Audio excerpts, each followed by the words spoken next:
Hello, everyone, and welcome to this episode of Hopkins at Home, hosted by the Johns Hopkins Alumni Association and the Johns Hopkins India Institute. My name is Rina Agarwala, and I'm very excited to moderate today's session. Just by way of introduction, I'm a professor of sociology and director of undergraduate studies here at the Johns Hopkins Krieger School of Arts and Sciences. And I am a founding member of the India Institute's Faculty Steering Committee. As many of you might know, the India Institute is a new Hopkins-wide initiative.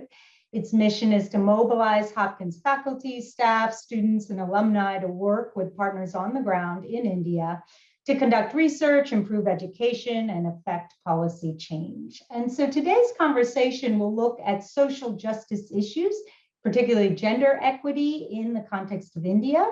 And this is a topic that's very close to my heart. My own research focuses on how vulnerable populations, particularly women workers, assert their rights through social movements.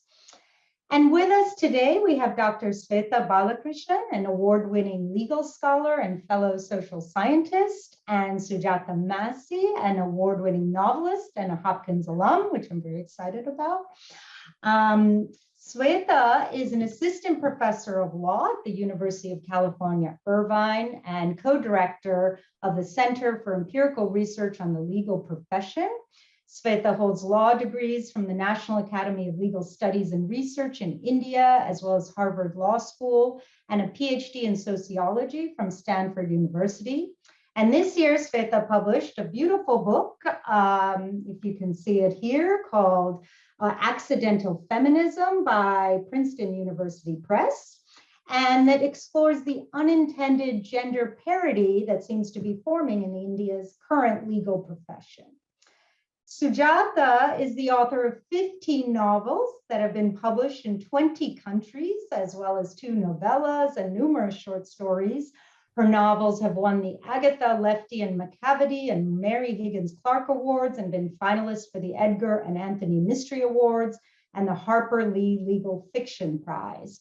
Sujatha earned a BA in writing seminars at Johns Hopkins University and wrote features for the Baltimore Evening Sun newspaper before becoming a novelist. And this summer, Sujatha released the 3rd installment of her Perveen Mistry Series, The Bombay Prince. And this, which is a historical fiction whose protagonist is one of India's first female lawyers. And the book takes us through a wonderful murder mystery that is set in the riots that took place during the Prince of Wales's visit to India in the 1920s.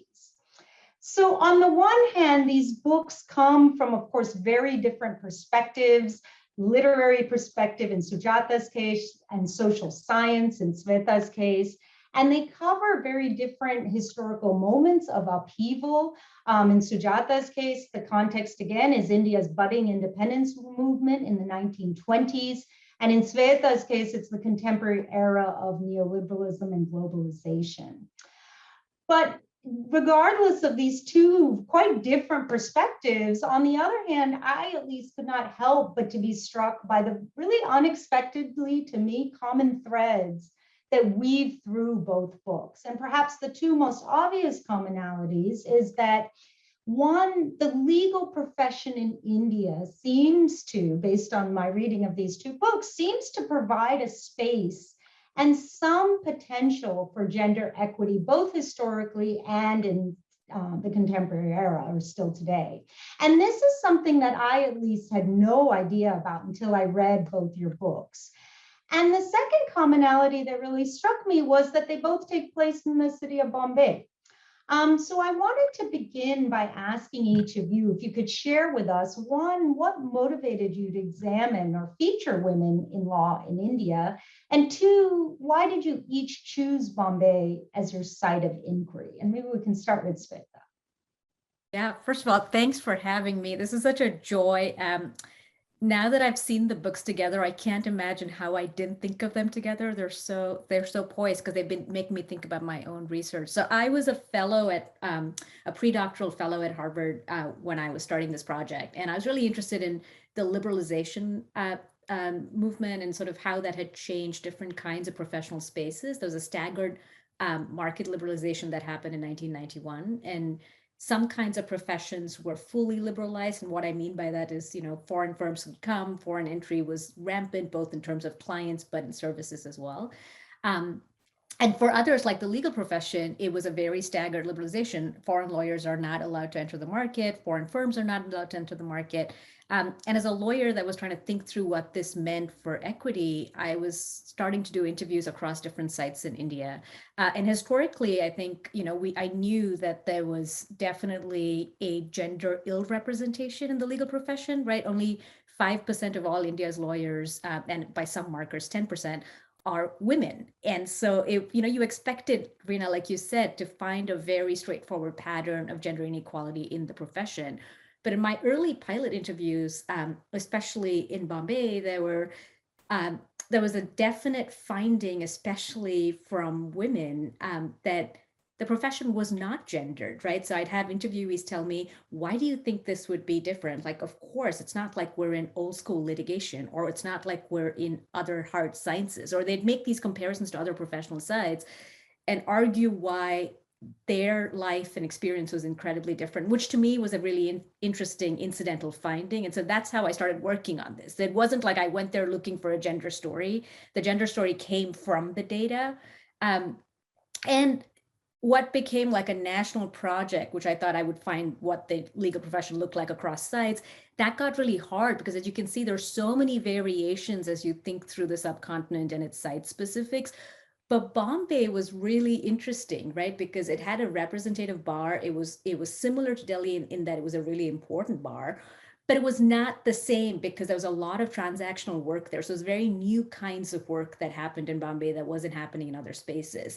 And I wanted to keep the city constant so then you could actually pay attention to what it was that was changing women's careers in specific sites, but not others. So the book argues that it's a range of factors. So the big finding in the book, for those of you that haven't read it, is that women enter and become partners at very large new elite corporate law firms at the same rate as men. Now that might seem straightforward as a finding, but that's really unusual given what we know about gender in professional work, gender in India, gender in very elite work. So it was surprising for a range of reasons, but it was particularly surprising because it was happening not because of specific intention, that's why the book's called Accidental Feminism, but because of almost a lack of attention to feminist outcomes that still got done because there weren't other sites where they could get done. We can talk more about the different kinds of mechanisms that led to it, but that was the big finding, just that in a site where you would least expect to find it, women were doing incredibly well right at the top of their career pathways in these specific kinds of law firms. And of course, like the factors that you'd expect, family, caste, urbanity, all of that mattered, but the book argues that it was also a specific function of neoliberalization that made this kind of elite work gender neutral. Thank you. Sujatha? Yeah, so looking at these numbers is really interesting to me because the world that I'm looking at with my research it's just pioneers, right? And so I decided to write a mystery series featuring an Indian woman lawyer at the turn of the century, well, actually the 1920s. And I decided this is the second big writing project I've had in my life. As Rina mentioned, I first was a journalist at the Baltimore Evening Sun. And after 5 years there, I wrote one mystery series that was set in modern Japan. And then later in my career, I felt myself drawn more to, kind of turning back toward my own heritage and writing about India. And writing about India specifically in the past. And I started out writing about Calcutta, and then I had just a whole boatload of information that it looked like there were women doctors, there were women professors, and then I had this one little information saved about the first Indian woman lawyer, Cornelius Sarajee, who you see there. She almost could be on our call. Look at her. She's got a microphone there. And I was really stunned to find that the first woman lawyer in the entire British Empire was this Indian woman, Cornelius Sarajee. And as far as I know, the second woman lawyer in India was Mitan Tata Lam. I'm not 100% sure she was the second lawyer, but we do know that she was the first barrister in India and also the first Indian woman lawyer at the Bombay High Court. So, what happened with these women and was very exciting that one of the things that they did with their early cases is they worked at a very high rate to assist women and children, and Cornelia Sarajee especially. And she really began her work in the 1890s, and she didn't leave India for Britain until the 1930s. And she did incredible work for women's rights, and she documented it in memoirs, which were helpful to me. And Mitan Tata Lam came along. She's actually the same age as my heroine, Perveen Mistry. Mitan was born in 1898. Like Cornelia, she studied law at Oxford. She came back home to practice, and she didn't practice for a very long time. But she did all this work in trying to craft legislation to support women. And she also was a nationalist, where Cornelia was not a nationalist. So they were very inspirational, and they gave me the idea that if I wanted to write a mystery series where a woman could actually, do something, that it was realistic, that she would be able to get near a dead body or talk to the police or, dig into some kind of nefarious dealings, she would be a lawyer. It's so fascinating how both of you sort of came to this topic accidentally. I mean, in many ways, you have similar sort of trajectories. Another thing that really struck me when I was reading, Swethaa, your book, is that you write, like you gave this really fascinating figure, show us these great numbers unexpectedly of women sort of not only historically achieving pretty high positions in the high courts, but also today having this sort of exceptionally large percentage in the partnerships. But you mentioned that it's not just the fact that they are there, it's also your book sort of takes us through the experiences that women feel in being there. And Sujatha, similarly, of course, through your beautiful prose, you take us straight into sort of a very personalized view into Perveen's experiences in being these sort of trailblazers in these positions. And I wanted to ask you both a little bit about women's experiences in law, not just in terms of being women, which I want to get back to, but first in terms of other axes of stratification or social injustice, such as caste and class. So Sujatha, Perveen is clearly a wealthy, educated Parsi woman. Actually, now I'm wondering if you were especially inspired by Mitan Tata Lam in that case. But and she comes from a family of professionals. Her father was also working for this law firm, or his own law firm. And I was struck by the number of scenes in which she actually seemed so close in terms of social strata and access to resources to the British. I mean, the social club, sort of even her love interests, her access to certain spaces like the parks, etc., not to mention her wealth.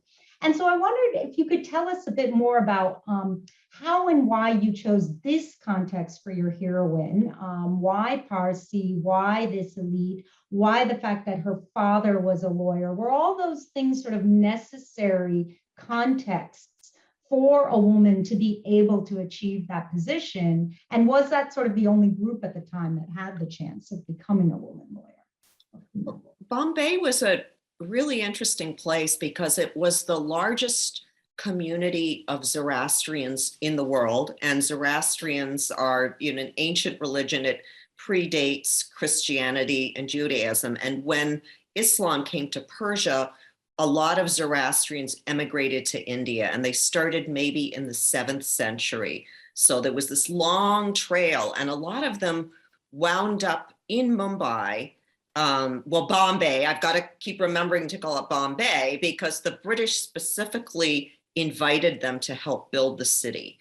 And so there, you're already hearing a little bit of preference there. And so even though Zoroastrians, or I'm going to call them Parsis, which is the term for a Zoroastrian born in India and living in India, the Parsis were only 6% of Bombay's population, but they were between a third and half of the lawyers.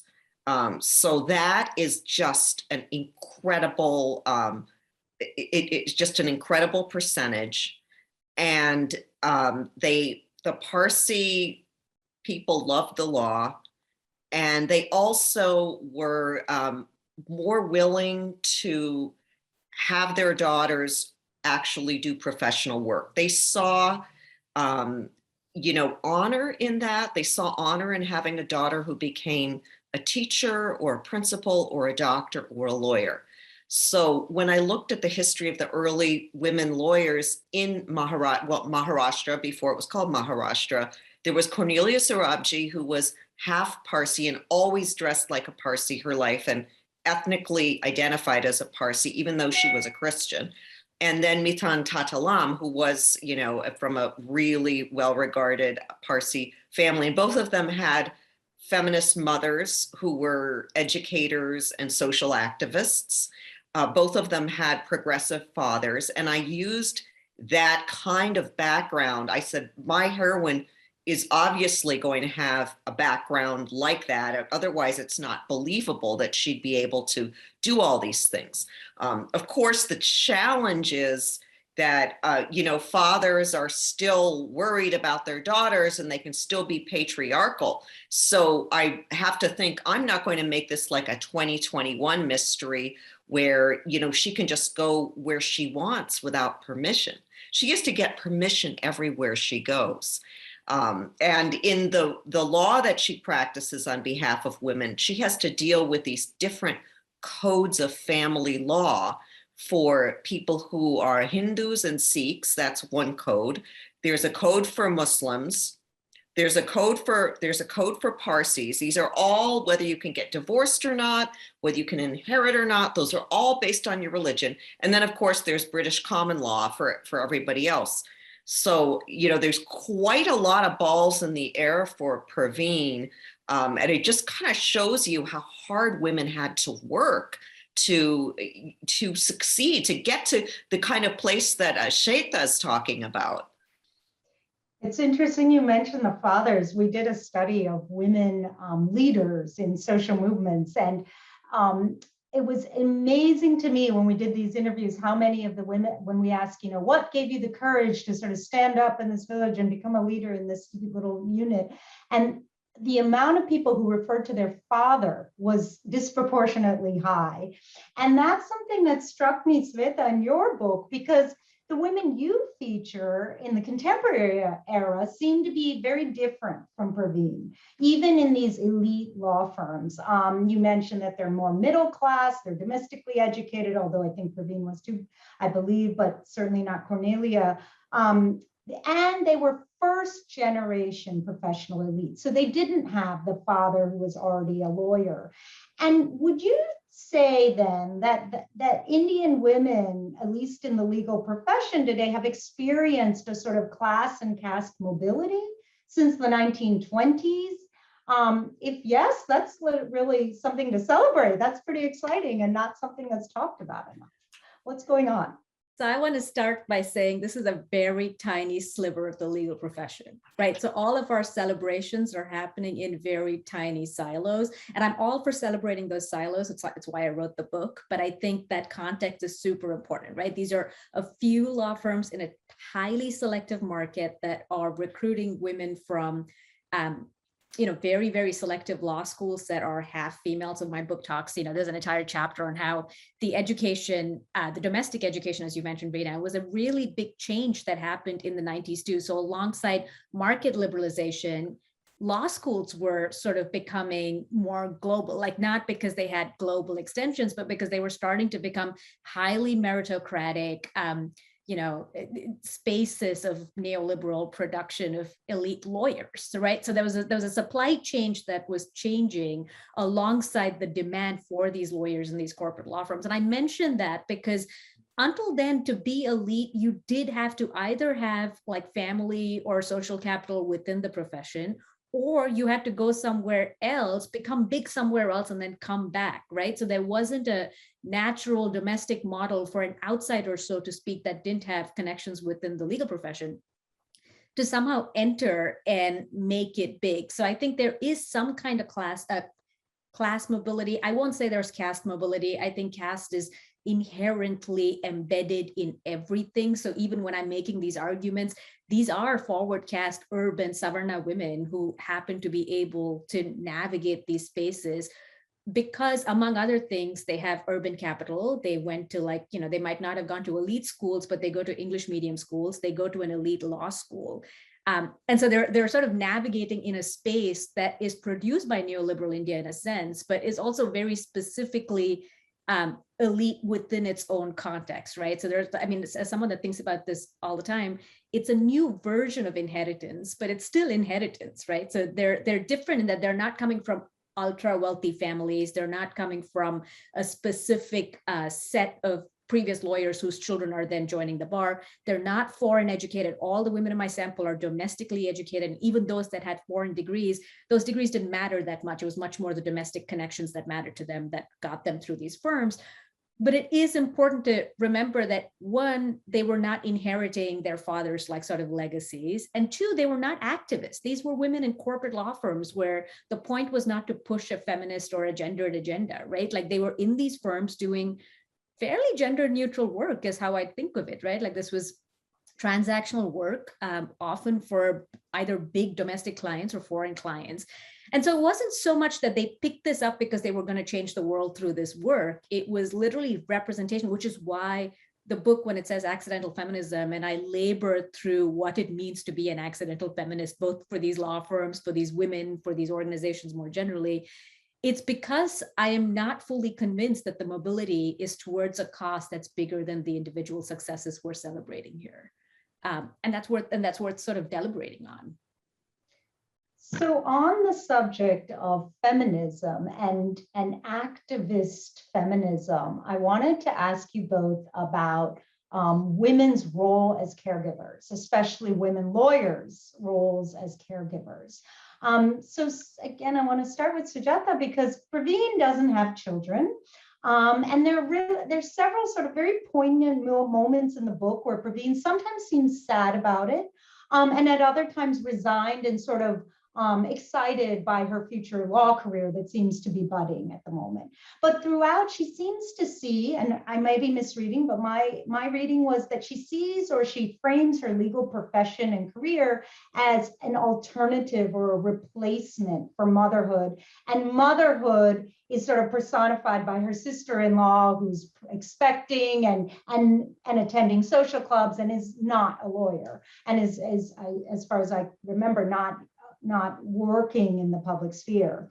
And so I wanted to hear more from you about why you chose this juxtaposition. Is it sort of, did you see it as a reflection of the choices that women had before them at that time? And maybe since you mentioned Cornelia and Mithun, I'm curious, what was how did they balance that role between caregiving as mothers or motherhood and the career? That's a nice, juicy question. First, the first book in my series is The Widows of Malabar Hill, and in the Perveen series. And this book talks about how Perveen falls in love with somebody while she's studying law. And, some circumstances happen that she winds up in an unfortunate situation where she cannot get a divorce because of the legal code, but she doesn't want to live with her husband. So law becomes a replacement for that whole world of being a married woman for her. And because of her experience being so negative, and having this freedom taken away from her. Like, she can't get married again unless her husband dies, or, you know, that by some miracle they're able to get a divorce. She can't do that. So what she tries to do is, with her female clients, she really fights for them for every scrap that they can get, through, you know, looking at the legal code. What can we do to get you what you want with these terrible laws?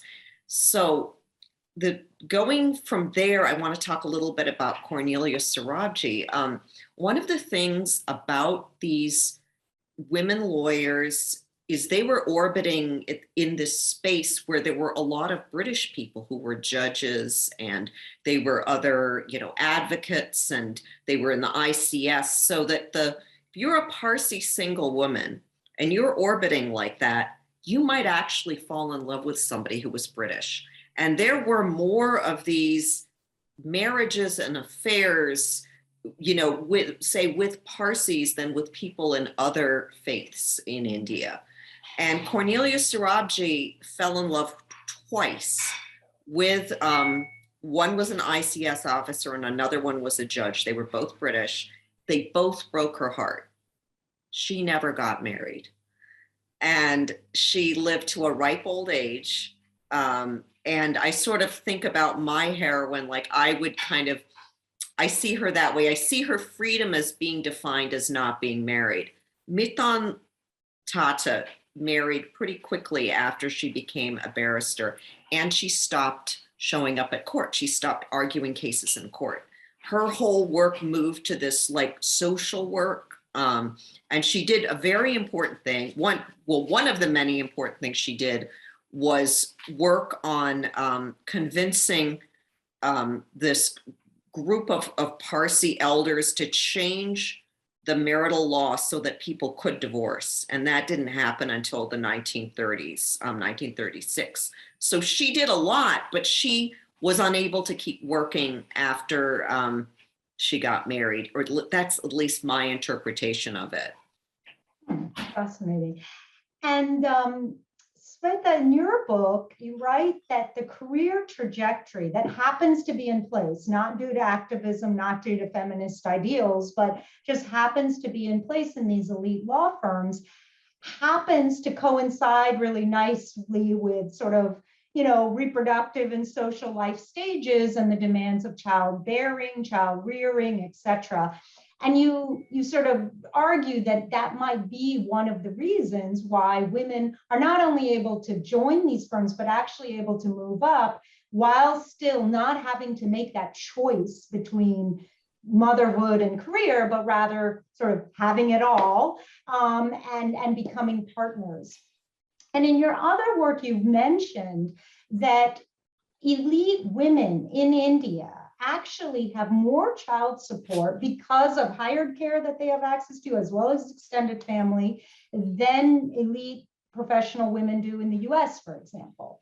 And so I'm curious if you can talk a little bit more about whether or not this is a trend that is completely unique to law firms, these elite law firms, that thin slice that you just mentioned in India. Is that a trend that maybe might be, you know, something that other firms and industries might try and follow in order to attract women?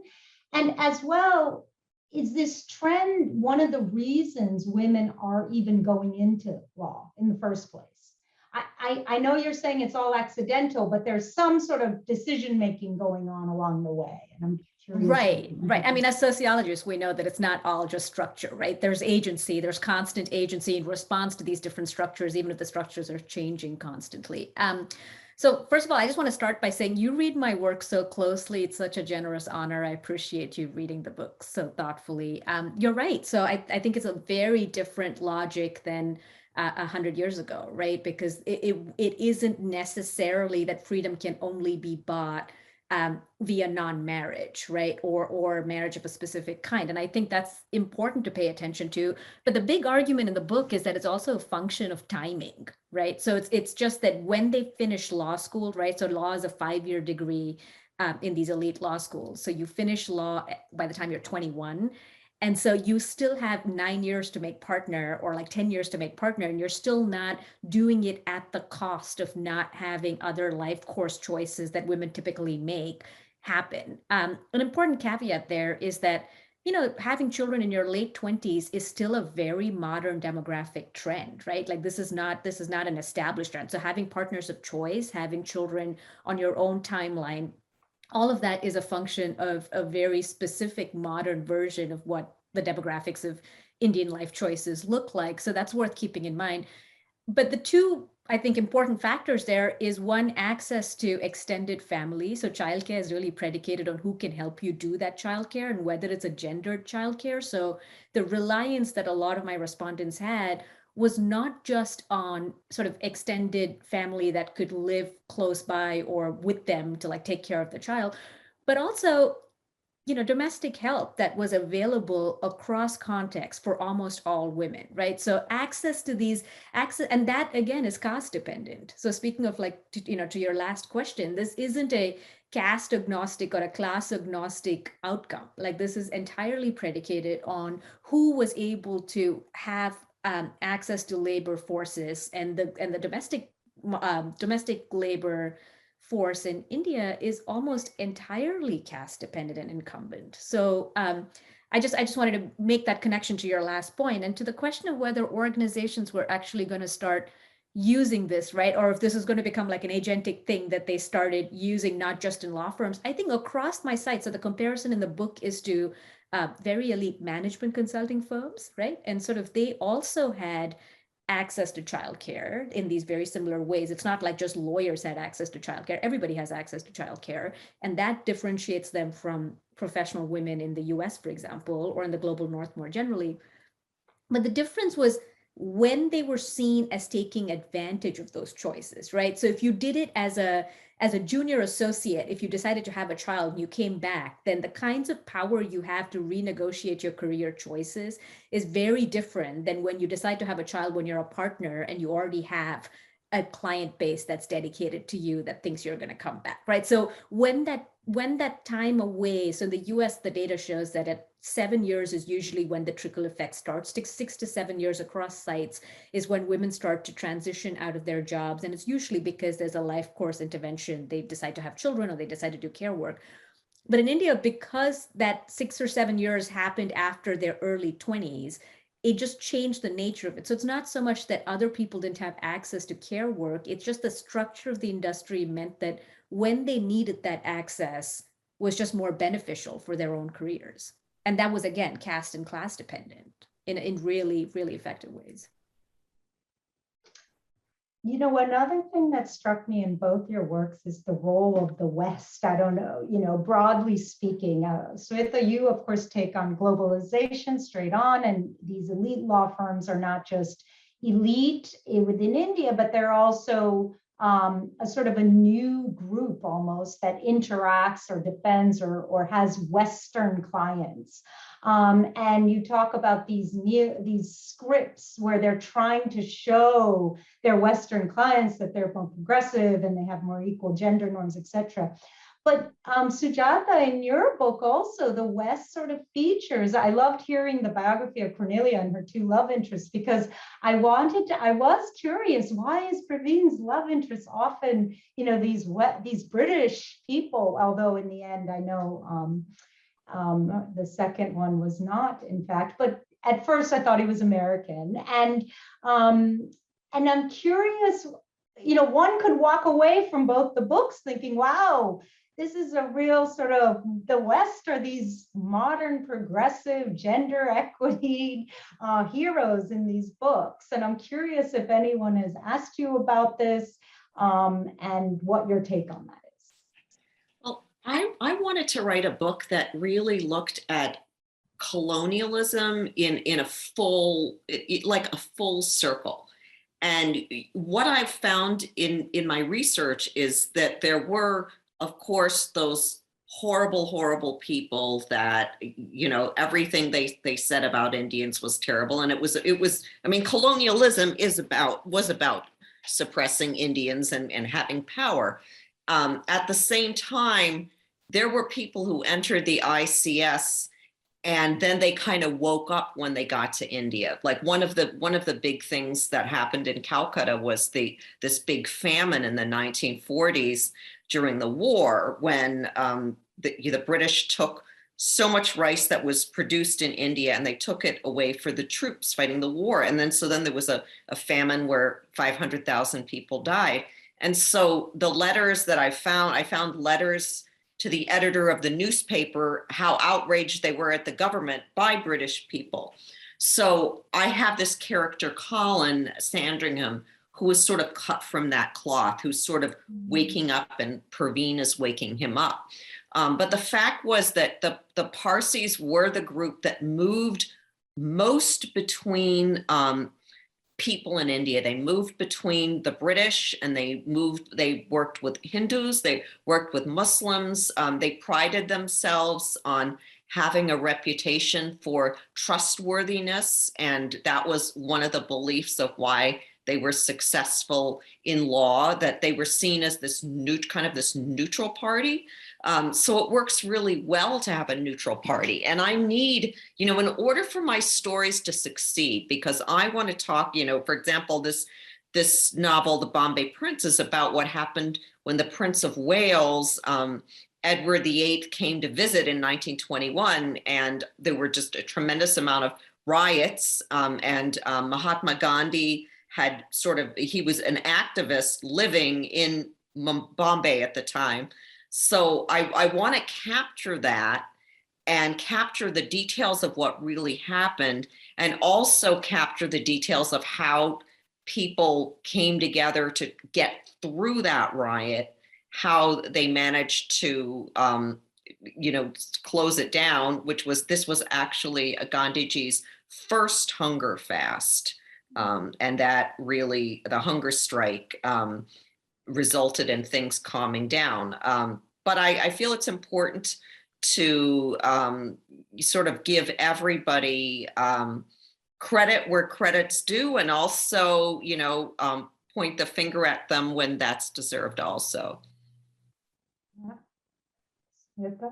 I think the read that that globalization might be a hero in my story is actually interesting, because I think the biggest theoretical sort of push in the book is to say that it's not globalization, because it's not the foreign MNCs with Indian offices that have these gender parity outcomes, right? But it's the domestic firms that are responding to this idea of global, right? So it's not so much the global, it's the idea of global that makes you hyper-perform meritocracy, hyper-perform modernity, hyper-perform all these different things. And that argument is very intentional. I think I agree. I think we should give credit where credit's due, but I think a large part of this narrative is that, look at this great outcome. Foreign firms have come to India, and so they have resulted in, in a great progressive modern movement. And the data in my book actually literally shows the opposite, which is that foreign firms in India get to rely on this narrative of, oh, it's India, you know how hard it is to do gender here, right? Like that's the backup, because they don't need to seek legitimacy by doing gender well in India, because they're not going to be tested on whether they're global or modern or meritocratic, because that's just assumed within global organizations.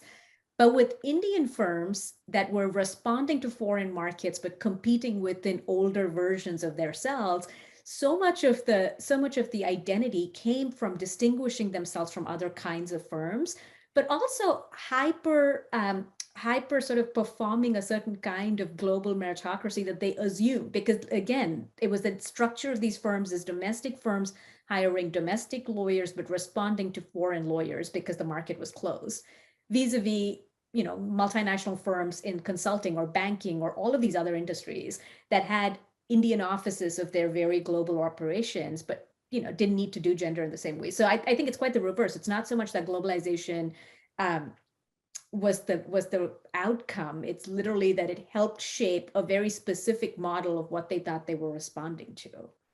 Mm-hmm. Yeah, that's interesting. I have so much to ask you on that. Because in some ways the global is an ideal, But global is a euphemism really for the West. And so it's an ideal that's propagated by the West, but not necessarily practiced, which was exactly what was going on during colonialism. There was all sorts of beautiful ideals of liberalism and equity and justice, clearly not being practiced through the practice of colonialism itself. But there was still this hegemonic ideal that the West is more liberated. And that's a fascinating continuity that we see from the 1920s in the Bombay Prince all the way up to today. Whether or not it is practiced anywhere is a different. I think it's amazing that the Indian elite law firms are at least trying to practice it. So in some ways, they're maybe the odd heroes, although elite. I would love to hear from both of you a little bit more about how you conducted your research, because it's so rooted on the ground in the history books, even though you're coming at this from such different perspectives. But maybe I can start with Sujatha. Can you tell us a bit? Yeah, well, I started with reading, and I had access at the beginning of this project to a wonderful library in Minnesota, the University of Minnesota, the Ames Library of South Asia, which has this treasure trove of resources, original documents and books from India going back, hundreds of years. So I start like that, and I read as much as I can. And I get a lot from reading people's memoirs. I get a lot from reading government reports. I get a lot from old newspaper databases. And then I spend time in India. And when I'm in India, I have friends that are historians and that work in different kind of cultural areas, even history of the police. History of Parsi culture is very important for me because I'm not a Parsi. So I have friends who are, and I talk to people who kind of are keeping the culture alive and documenting it. And so I have all kinds of adventures when I go, and I do interviews the same way I did when I was a newspaper journalist, and, take notes and sometimes recordings, and I take a lot of pictures. And then I come back and I put it together, and then inevitably I still need to make calls. And one of the things that's the most crucial for me is getting understanding about how a legal case might proceed and what might happen in court, because I did not go to law school. And it's very fortunate that in the United States, we have this eminent scholar on the history of law in colonial India, Dr. Mitra Sharafi at the University of Wisconsin. And so I ask her a lot of questions, and sometimes I ask her to read through my manuscripts before they're published. And I also have a little cadre of Indian women lawyer friends who are currently practicing in Mumbai who've been able to help me. Fascinating. And Swethaa, you have all these really rich interviews. Tell us a bit about that. Yeah, so this is from my dissertation research, and I was a graduate student in a sociology department. So I was trained in ethnographic methods and sort of mixed methods analysis. So a lot of the demographic data is archival and relies on primary sources from court documents to figure out what the larger setup was. And then the actual data that I draw for the book is from 138 interviews over a 5-year period. And I say 5-year period because it was really important for me to make the interviews iterative. So I would go to the field, I would sort of I would spend like 30 or 40 interviews each time I visited Bombay, and I'd come back and workshop the data, right? Or really think about what are the findings here? How do I code these data? How do I think through what the big findings are for this particular site? And the book actually employs what I think of as like 3 different sites, right? So even though it's a book on Bombay and professional work, it's sort of the main focus is very elite corporate law firms that are new.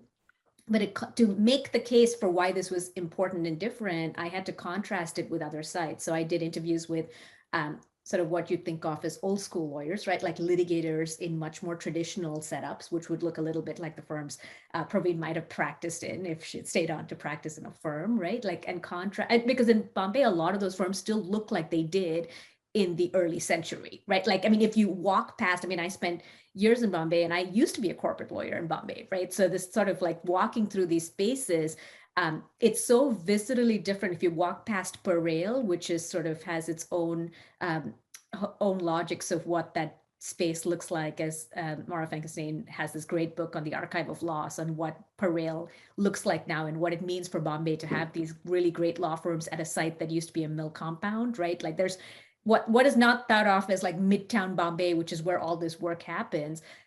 Didn't look like that at all in the early century, but downtown Bombay, right by the High Court, where these old law firms are, still look a lot like they did at the start of the century. So, right. So sort of even just affectively being in these different spaces gives you a sense of how the old versus the new is distinctly a different story. So so the case that I make in the book, that it's not just all law, it's not even all elite law, it's very specifically new elite law. And I follow from a theory in sociology on like how new kinds of sites, this is Cecilia Ridgway's theory, on how like new frames of reference allow for new kinds of gender negotiation. And that contrast had to come from a distance between old and new.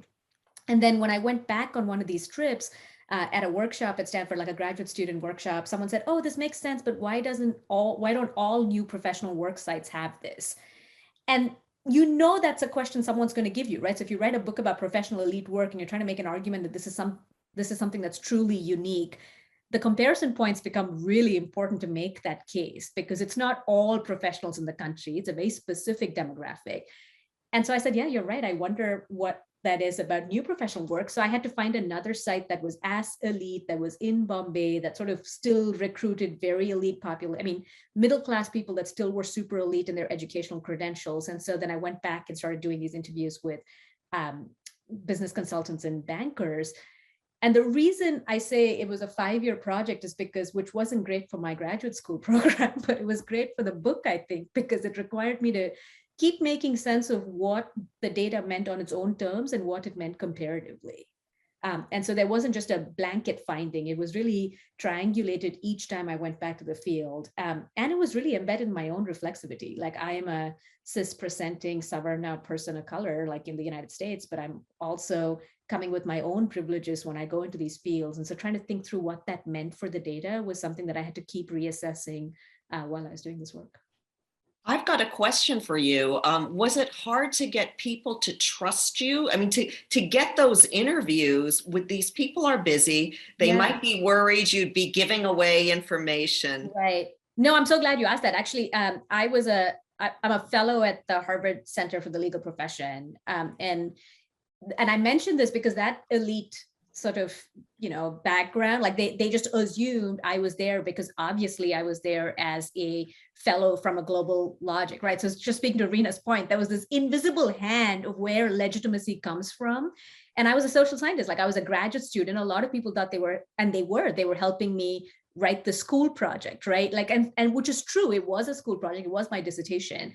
But I also did present, and I go in quite detail about this in my research methods in the book, that like where I was coming from shaped my legitimacy, but also access. But it also, because it shaped my access, I had to be really careful about understanding it, because sometimes when you're so close, you mentioned, Sujatha, that you're not a lawyer. Like, I was a lawyer. I spent time in some of these firms, right? Like, these are people I went to school with 20 years ago. And so it was important to be able to write about them in ways that did the story justice and did the data justice, but also didn't superimpose my own visions about it from a personal context. So almost being too close can sometimes be a disadvantage, but it definitely helped with access.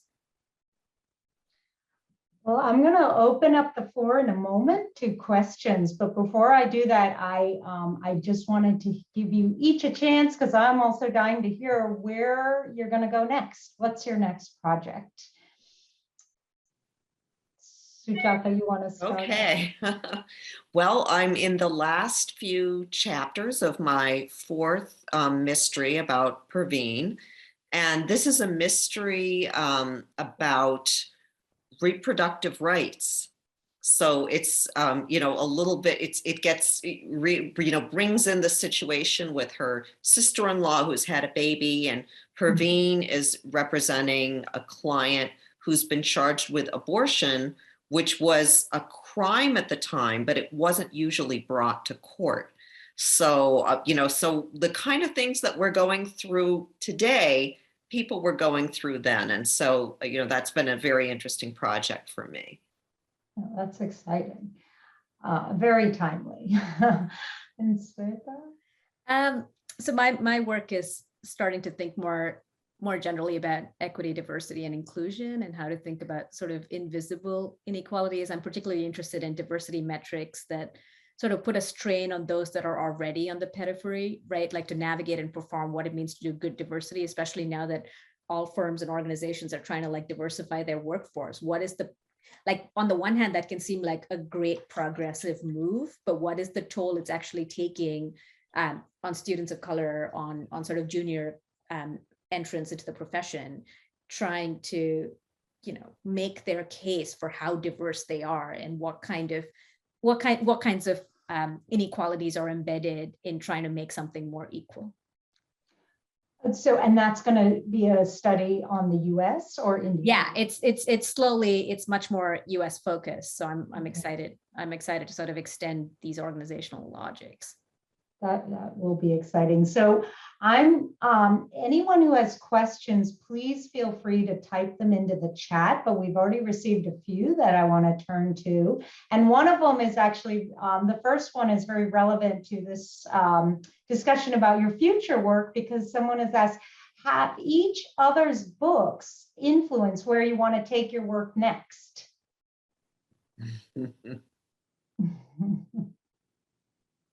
Well, I was definitely interested when reading. I've just been sort of dipping into Swetha's book, but one of the things that amazes me is the women that have their own apartment that are single. Because when I've been in India and doing my research, I keep reading about these women who are targeted because they're living alone, and, you know, all these bad things that happen. And like, I sometimes dream, could my heroine ever have autonomy like that? So I find that interesting in her work. I have to say, this is, you know, your work, Sujatha, has also made me think so pertinently about historical archival logics of a lot of the stuff that we read, like where are the roots of these logics of equity and how do they shape organizations? And the more I read, it's also make me think about how important specific narratives of like single entities, I don't do this in my work at all, but like historians are so, especially Mitra's work, right? Like sort of is committed to specific logics of archive and how to trace individuals over time, across time. And I don't do that in my work as a sociologist, but like reading your books definitely made me think that would be a sort of method to like think more thoroughly about in my own research.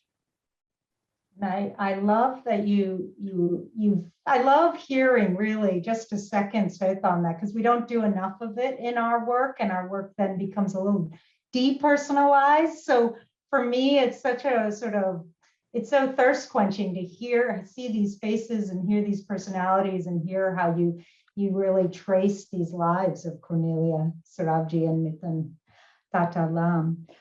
Another question we received was, having looked at both the past and the present, do you have any thoughts about what the future might look like for women in the legal field in India?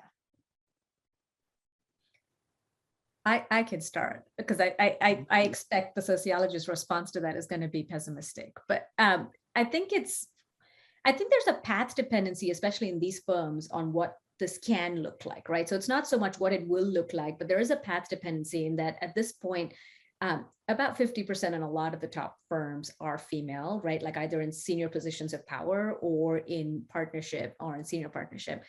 And I think that's important because even if they're not feminists themselves or don't have an agenda, it means that those that enter these firms don't think that gender is the reason they're not going to be able to advance. And that kind of cultural logic in these sites could be really important. That's the sort of limited sliver of optimistic possibility. The more larger, grander scheme of it is that well, this is still a really, like I said, a really small slice of the profession. And I don't see it trickling out because there isn't a committed effort for it to trickle out. And in a lot of my other work, I make the case that maybe we shouldn't be looking at lawyers to think about, advancement of feminist progress in the legal profession, because, so many activists and people who are invested in the law but don't work in law or are not technically lawyers do so much work to advance thoughtfully feminist progress within the law. And I think if we sort of expanded our sight to other ways of thinking of what we think of as the legal profession, the answer might be much more optimistic. But if we were just to look at the legal profession, I don't think just this change in these particular firms is going to trickle out in any meaningful way. Well, I'm not an expert at all on this, but I want to address this question from like the perspective of Indian Americans in the United States, because I'm thinking back on my years at Hopkins, and there were just not that many of us in the 1980s there, not like today. And one thing I've noticed, and I don't know, I really want to hear if I'm right about this, but I didn't see a lot of Indian Americans going into law back in the 1980s. All of a sudden, I'm seeing and hearing about Indian American lawyers a lot. For example, when I went, since the 2016, those lawyers that were doing a lot of the free work for people that were being held up, not being able to come home because Muslim ban and whatnot, a lot of those lawyers were South Asian. And we're also looking now, and there's so many South Asians that are involved in politics. And I feel like those two things kind of go hand in hand. What do you think, Rina and Swethaa? I could start. I'm just going to start by saying that, it's not so much that there weren't South Asian lawyers before. I think South Asian lawyers in the public eye, right? So a lot of South Asian lawyers, if you end up doing private law, if you're in a firm, you're not going to know about them because they're not in the news, or they're not, fighting for social justice or civil justice. And I think this movement between South Asian identity within the legal profession in the US, from one of sort of just representation to one of needing to do social change, is something that a lot of South Asian law professors, well, not a lot, but a couple of South Asian law professors have spent a lot of time theorizing about and thinking through what the identity even should be. But I think the larger population, that trend that you're alluding to, Sujatha, is much more a public law trend. It's whether what they use their law degrees for, it's whether it's obvious in the public eye rather than whether it's an actual representation of the population itself. Because I think there has always been a heightened, so I study law school demographics over time, and there's always been a heightened demographic of, they don't really break it down to South Asian and East Asian, but Asians and South Asians have pretty heavily represented in law schools. They also just go into private work. So it's possible that you're not seeing them in politics, or you're not seeing them in sort of head of the ACLU or making, advanced scripts for political change. But it's not so much the representation in the field, it's much more the representation in the subfield of where you might see them more popularly. And I would also mention, I've written a little bit about this, but Swethaa, you would know much more about it being a legal scholar, is this trend of judicial activism in India. So India became very famous in recent years globally for sort of spearheading this trend where, because if the legislative branch and the executive branch were doing things that were considered